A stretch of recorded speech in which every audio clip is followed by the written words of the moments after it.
അല്ല, ഇതിന് മറുപടി പറയേണ്ടത് അന്നത്തെ ഭരണസമിതി ഭാരവാഹി എന്ന നിലയിൽ എനിക്ക് ഉത്തരവാദിത്വമുണ്ടെങ്കിലും ഇത് ഹൈക്കോടതിയുടെ നിർദ്ദേശപ്രകാരം പൂർണ്ണമായി നടപ്പാക്കിയത് അഡ്വക്കേറ്റ് കമ്മീഷണറും തിരുവാഭരണ കമ്മീഷണറും ചീഫ് ജസ്റ്റിസ് അവരെ ചുമതലപ്പെടുത്തിക്കൊണ്ടുള്ള ഒരു ഓർഡറാണ് ഈ ഓർഡർ.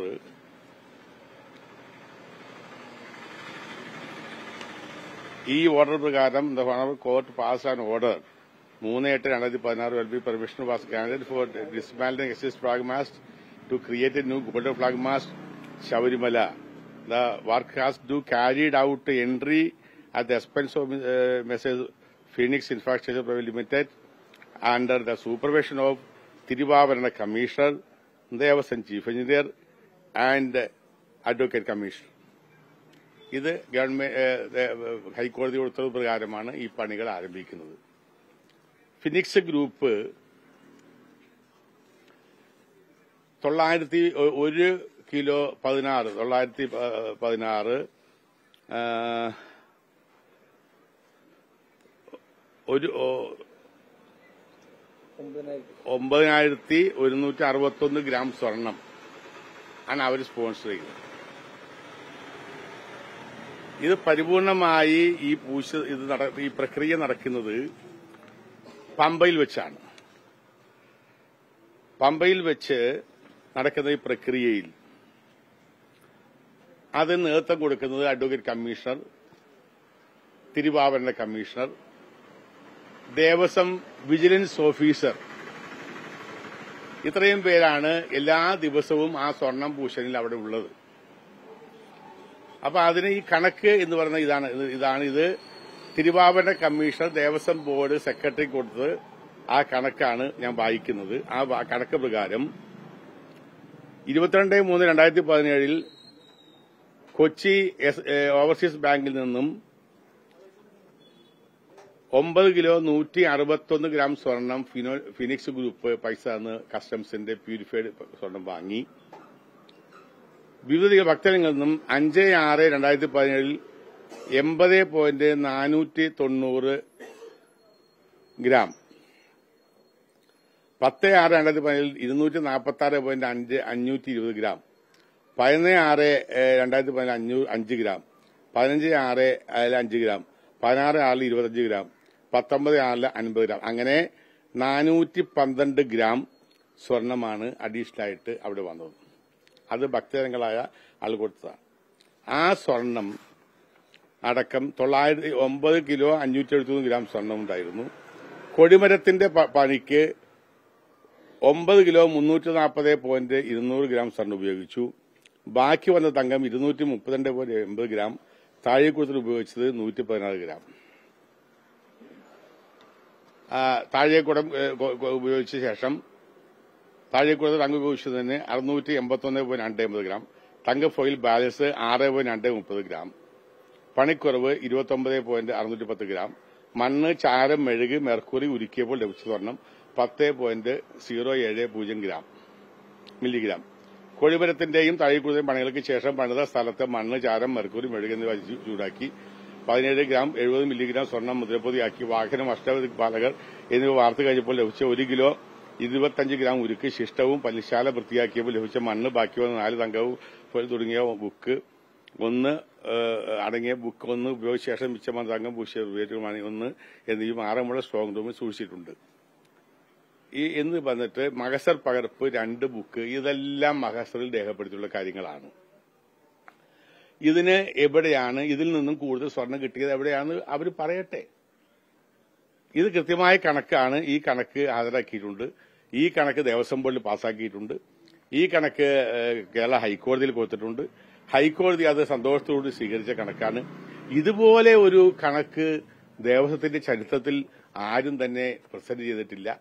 അത്രയും പെർഫെക്റ്റായ ഒരു കാര്യത്തെക്കുറിച്ച് മിനിയന്നാൾ CPMന്റെ ഉത്തരവാദിത്തപ്പെട്ട ഒരു നേതാവ്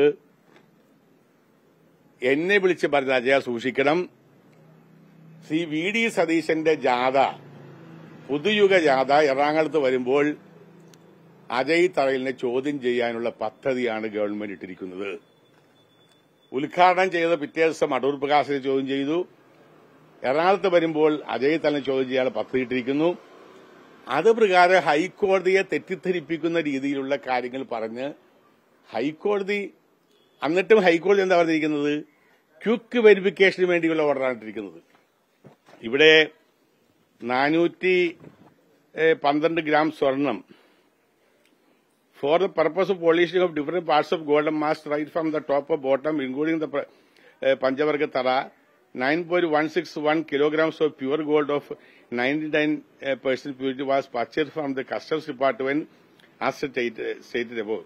Mr. Suresh Gobi and a number of seniorities, businessmen and similar devotees came forward to dedicate an additional 412.010 gram of pure gold also as to paste and polish the same upon the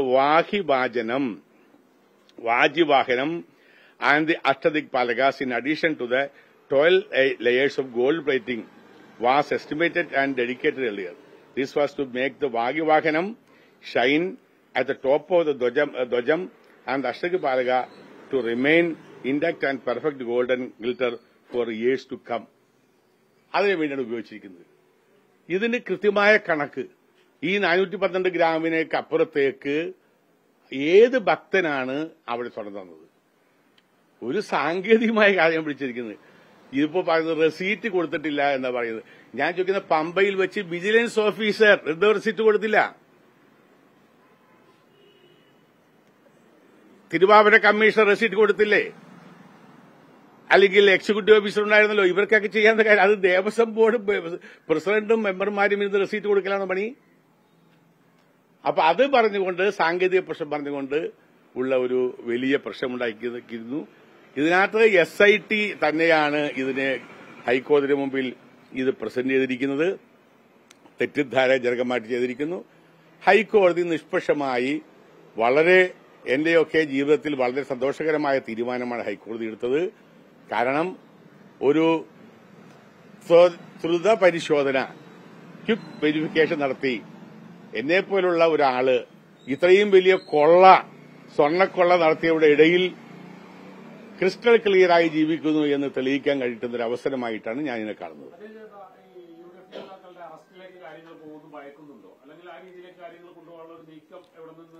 ഞാൻ ചോദിക്കുന്നത്, ആരെ വേണമെങ്കിലും ഒരു police arrest ചെയ്യാമല്ലോ.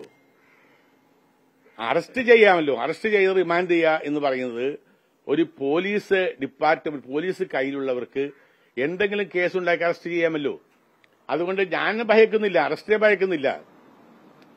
ഇതിനു മുമ്പ് ജയിലിൽ കിടന്നിട്ടുണ്ട്, തല്ലുകൊണ്ടിട്ടുണ്ട്, അതുകൊണ്ട് പ്രശ്നമില്ല. പക്ഷേ ഒരു രാഷ്ട്രീയമായ ഒരു അവസ്ഥ, മാർക്സിസ്റ്റ് പാർട്ടി CPM നേതാക്കന്മാർ മുഴുവനും കൊള്ളക്കാരാണ്, സ്വർണ്ണക്കള്ളന്മാരാണ് എന്ന് ജനങ്ങൾ ബോധ്യപ്പെട്ടപ്പോൾ, അല്ല ഇതാ UDF ആളുകൾ കൂടിയുണ്ട് എന്ന് വരുത്താനുള്ള ഒരു തീവ്ര ശ്രമം ചില ഭാഗത്തുനിന്ന് നടക്കുന്നു.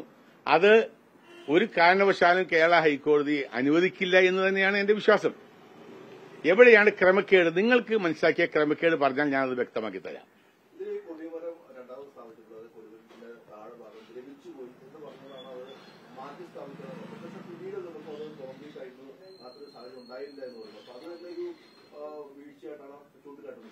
അല്ല, പിന്നീട് എന്നാര് പറഞ്ഞ, ഞാൻ ശബരിമലയിൽ പോകാൻ തുടങ്ങിയിട്ട് 50 വർഷമായി.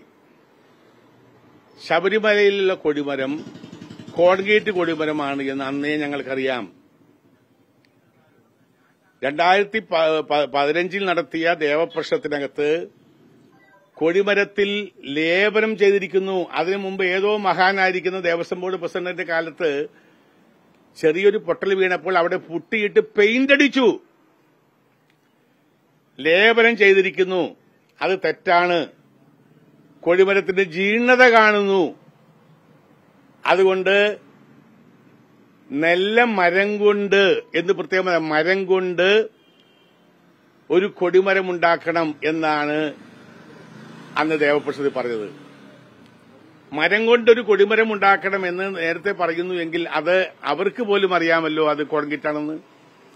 ജീർണിച്ചു എന്ന് പറയുമ്പോൾ നിങ്ങൾക്കൊക്കെ വിദ്യാഭ്യാസമുള്ളവരാണ് കാര്യങ്ങൾ അറിയാം. ജീർണിച്ചു എന്ന് പറയുമ്പോൾ നിങ്ങൾ പോയി ചെതടിച്ചു എന്ന് പറയുന്നത് നിർഭാഗ്യകരമാണ്. ജീർണിച്ചു. ഞാൻ എന്റെ കണ്ണുകൊണ്ട് കണ്ട 5 വർഷം പഴക്കമുള്ള ഒരു സിമന്റ് തൂണിന് അതേപടി ഇരിക്കുമോ? സിമന്റ് പൊട്ടിയടന്ന് കമ്പി പുറത്തു നിൽക്കുന്ന ഭാഗം അത് പൊളിച്ചപ്പോൾ ഞാൻ എന്റെ കണ്ണുകൊണ്ട് കണ്ടതാണ്. അത് ഞങ്ങളല്ല തീരുമാനിച്ചത്. അത് MP ഗോവിന്ദൻ നായരുടെ കാലത്തുള്ള ദേവസ്വം ബോർഡാണ് കൊടിമരം പ്രതിഷ്ഠിക്കാൻ തീരുമാനിച്ചത്. അദ്ദേഹത്തിന്റെ കാലത്താണ് കോന്നി ഫോറസ്റ്റ് റേഞ്ചിൽ നിന്നും ഒരു തേക്ക് തടി വെട്ടി പമ്പയിൽ കൊണ്ടുവന്ന് വെച്ചത്.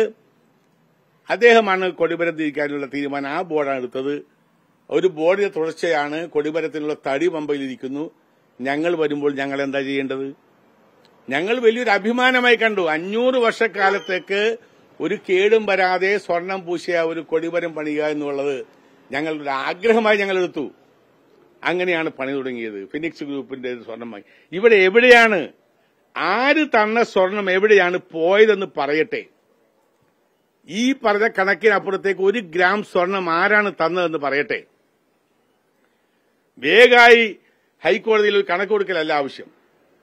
എവിടെ നിന്നാണ് സ്വർണം വന്നത്, ആരാണ് സ്വർണം തന്നത്, അതിന്റെ ഉത്തരവാദിത്തമാക്കാണ്. ദേവസ്വം വിജിലൻസ് ഓഫീസർ ഉണ്ടായിരുന്നല്ലോ, ഇപ്പോഴത്തെ വിജിലൻസ് ഓഫീസറെ പോലെ തന്നെ IPS-കാരനായിരുന്നല്ലോ അന്നത്തെ വിജിലൻസ് ഓഫീസർ. പമ്പയിൽ വെച്ച് അദ്ദേഹത്തിന്റെ മുമ്പിൽ വെച്ചല്ലേ ഈ സ്വർണം കൈമാറിയത്. ഞങ്ങളാരുമില്ലായിരുന്നു, ഞങ്ങൾക്കും കിട്ടിയില്ല. ആ സ്വർണം കൊടുത്തത് ദിവാകരന്റെ കമ്മീഷണറെയോ ഇവരുടെ ആരുടെയും കയ്യിലായിരിക്കാം. ആ സ്വർണം ഉപയോഗിച്ചാണ് ചെയ്തത്. അവർ മഹസറുണ്ട്, 2 ബുക്ക് മഹസറാണ് ദേവസ്വം ബോർഡിൽ സബ്മിറ്റ് ചെയ്തിട്ടുള്ളത്. അപ്പൊ അതിനകത്ത് കുറെ പേജുകൾ 2-3 പേജ് ഒന്നിച്ച് മറിച്ചോ വിജിലൻസ്? മറിച്ചിട്ടാണോ കാണുന്നത്? അതുകൊണ്ട് ഞാൻ ചോദിക്കുന്നു, എവിടെയാണ് പൊരുത്തക്കേട്? ആ പൊരുത്തക്കേടിനെ കുറിച്ച് പറയാം. ഞങ്ങൾ ആ ഉത്തരവാദിത്തം ഏറ്റെടുക്കാൻ തയ്യാറാണ്. കാരണം നമ്മൾ ദേവസ്വം ബോർഡിന്റെ അന്നത്തെ ഭാരവാഹിയായിരുന്നു. ഞങ്ങളുടെ പ്രസിഡന്റ് ജീവിച്ചിരിക്കില്ല. അതുകൊണ്ട് ഞാൻ തന്നെ ആ കാര്യങ്ങൾ പറയാൻ തയ്യാറാണ്. എവിടെയാണ് സ്വർണത്തിന്റെ കാര്യത്തിലുള്ള ക്രമക്കേടുകൾ അല്ലെങ്കിൽ പൊരുത്തക്കേടുകൾ എന്ന് വ്യക്തമാക്കാൻ കഴിയുമോ? അതാണ് എന്റെ ചോദ്യം.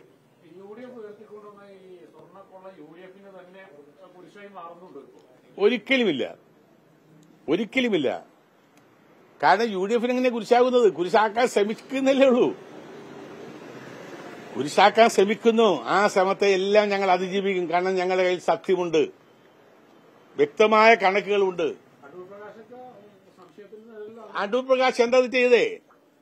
അടൂർ പ്രകാശ്, നിങ്ങൾ ചിന്തിക്കണം, അടൂർ പ്രകാശ് അദ്ദേഹത്തിന്റെ സ്ഥാനം ഉപയോഗിച്ച് ഈ സ്വർണ്ണക്കൊള്ള നടത്താൻ ഉണ്ണികൃഷ്ണൻ പോറ്റിക്കും അദ്ദേഹത്തിന്റെ കൂട്ടാളികൾക്കും അവസരമുണ്ടാക്കി കൊടുക്കാൻ അടൂർ പ്രകാശിന് കഴിഞ്ഞോ? ഇതിന്റെ ലാഭം വാങ്ങാൻ അടൂർ പ്രകാശ് നിന്നിട്ടുണ്ടോ? പിന്നെ എങ്ങനെ അടൂർ പ്രകാശ് കക്ഷിയാവുന്നത്? എന്റെ ഒരു സ്ഥാനം ഉപയോഗിച്ചുകൊണ്ട് കളവിന് കൂട്ടുനിൽക്കുന്നു, കളവിന് ഒത്താശ ചെയ്ത് കൊടുക്കുന്നു എങ്കിലല്ലേ ഞാൻ കക്ഷിയാവുള്ളൂ. അടൂർ പ്രകാശ്, ഞാൻ ചോദിക്കട്ടെ, അങ്ങനെയെങ്കിൽ ഉണ്ണികൃഷ്ണൻ പോറ്റിയുമായി ബന്ധമുള്ള പരിചയമുള്ള ഫോട്ടോയിലുള്ള മുഴുവൻ ആളുകളെയും പ്രതിയാക്കണമല്ലോ. സദാനന്ദ ഗൌഡയെ പ്രതിയാക്കണ്ടേ? കർണാടക ഉപമുഖ്യമന്ത്രിയെ പ്രതിയാക്കണ്ടേ? പിണറായി വിജയനെ പ്രതിയാക്കണ്ടേ?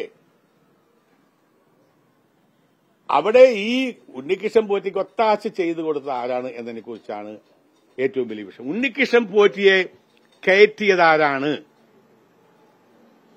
2016 ഉണ്ണികൃഷ്ണൻ പോറ്റി അവിടെ വരുന്നത് അവിടുത്തെ കീഴ്ശാന്തിയുടെ ഒരു പരിചാരകനായിട്ട് അതിന്റെ ലിസ്റ്റുണ്ട്.